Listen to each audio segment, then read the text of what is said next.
Hi, this is Mark Elliott from Venture Accelerator Partners. Today we're going to talk about hiring your first salesperson. Last week I was able to help moderate a panel at the Innovation Factory on hiring your first salesperson. We had a great panel and a lot of interesting things came out of it. A few of the highlights I took from that session are as follows. Think about when you're hiring what your key sales attributes are. As an example, a couple that came out of the session were resiliency. It's hard being in sales, making sure that they get knocked down, they get back up. Coachability, often if you're hiring a junior person, they're going to get better over time. So you're looking for people that are coachable and are willing to get better and learn. So those are two key ones. I think it's really important to find out which ones are most important for you and try to ask questions and test around that. You may be able to use a psychometric test for that. So you can check on Plum, which is a Canadian company, which may have a test that's helpful for you. Understand the role that you're hiring for. And again, this is really important that you're hiring for the right role based on what you are capable of doing and also where you need the most help. So things to think about: how complex are the sale? How much budget do you have? How much time do you have and capabilities to train and manage a new salesperson? What part of the sales process do you like to do and are you good at? And what tasks really need that salesperson to do? And that will help you drive to the right role that you're going to need for your one of your first salespeople.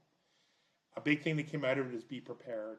So be prepared as you think about the role you're hiring for. Be prepared as you think about what the compensation plan looks like. Be prepared as you think about how you're going to onboard them, how you're going to hire them. How you're going to manage them afterwards. So a big thing about success, and a part of that is creating a sales playbook. So a lot of entrepreneurs, they have a lot of the knowledge in their head. Let's get it down into a sales playbook that's easier for you to update and manage, and also much easier for you to share amongst the team.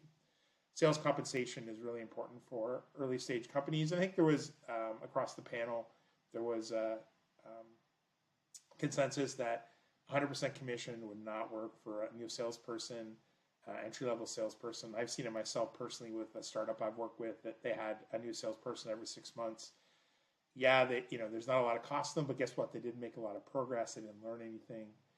So there should be a salary component and there should be a variable compensation component. And that variable compensation component can be based on the things that they can control. So as an example, maybe you pay them on a dollar value or quota on booked meetings, because that's booked discovery call is the major output for a BDR, as an example. And you can also, again, pay them on, if they're taking it through to close, you can pay them on commission. But think about something that makes sense and do some modeling and figure out, hey, what is the actual attainable compensation going to be like for this new salesperson? What's maybe the low end? What's maybe the high end? Just so you can be prepared to talk to them about it and that they get into the role and both parties are happy. So if you need some help on hiring your first salesperson or building out a sales playbook for your organization, please reach out. Happy to talk to you. Again, it's Mark Elliott from Venture Accelerator Partners. Thanks.